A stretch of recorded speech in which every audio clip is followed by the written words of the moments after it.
The biggest scam that you've been sold is that your addiction is the reason that you're not successful. The most common one I've seen is the hub addiction. I mean, look at this guy. He's made like 4 videos about quitting. He just knows that it's an infinite view glitch and that his viewers think that if they stop watching adult content, all of a sudden they're gonna become successful. People channel all of their weaknesses through one insecurity and think that if they quit, all of a sudden, all of their problems are gonna be solved. I can't talk to girls because I have low confidence because I watch too much corn. I don't have the energy to work out because I obliterate my sausage 5 times a day. I can't focus because of it. All my problems stem from this one thing. And self-improvement creators know this frame of thinking and exploit it to the max, which is why there's 5 million videos about quitting corn and very few about taking active steps towards your goals. Because you wanna know the brutal truth? Your addiction isn't the problem, you have a skill issue. Sure, of course you shouldn't abuse adult content, nicotine, food, material possessions, but just by quitting those things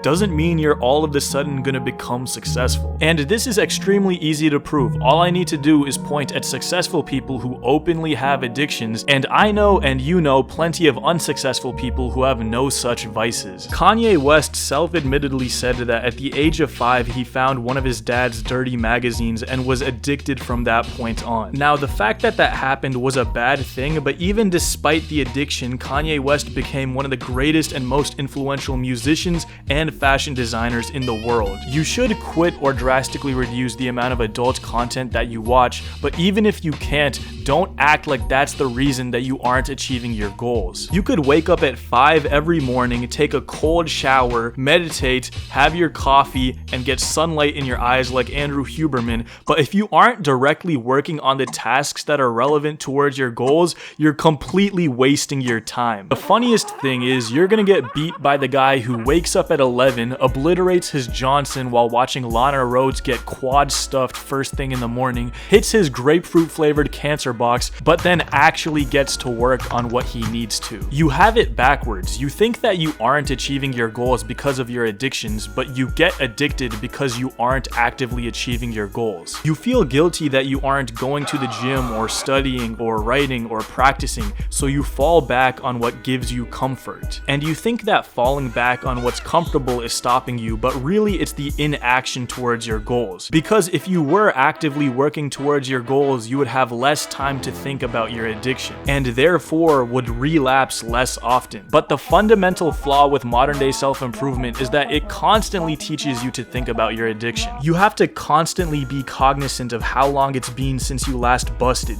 In these support groups, the first step is to admit, I am an alcoholic. I am a drug addict. You have to constantly associate yourself with your addiction and let it take up space in your mind. But the simple cure that no one will tell you is to find an environment and a pursuit that's more fulfilling than your current state and addiction. Constantly watching videos about how to quit watching The Hub will never make you permanently quit, and more importantly, will never make you get closer to achieving your goals. You're not taking any sort of action, and all you're really doing is spending more time concerning yourself thinking about your addiction. Constantly thinking about your addiction is literally just going to make you more likely to relapse. And what you don't understand is that your addiction is not the reason that all of your problems exist, and that quitting your addiction will not magically solve all your problems. You think that you can't talk to women because you're addicted to watching The Hub, but that's wrong. You can't talk to women because you don't know how. And the only way you'll learn how is through talking to them even when you're nervous or don't know what to say. And like with any skill, you'll only get better through talking to more women and understanding what communicational triggers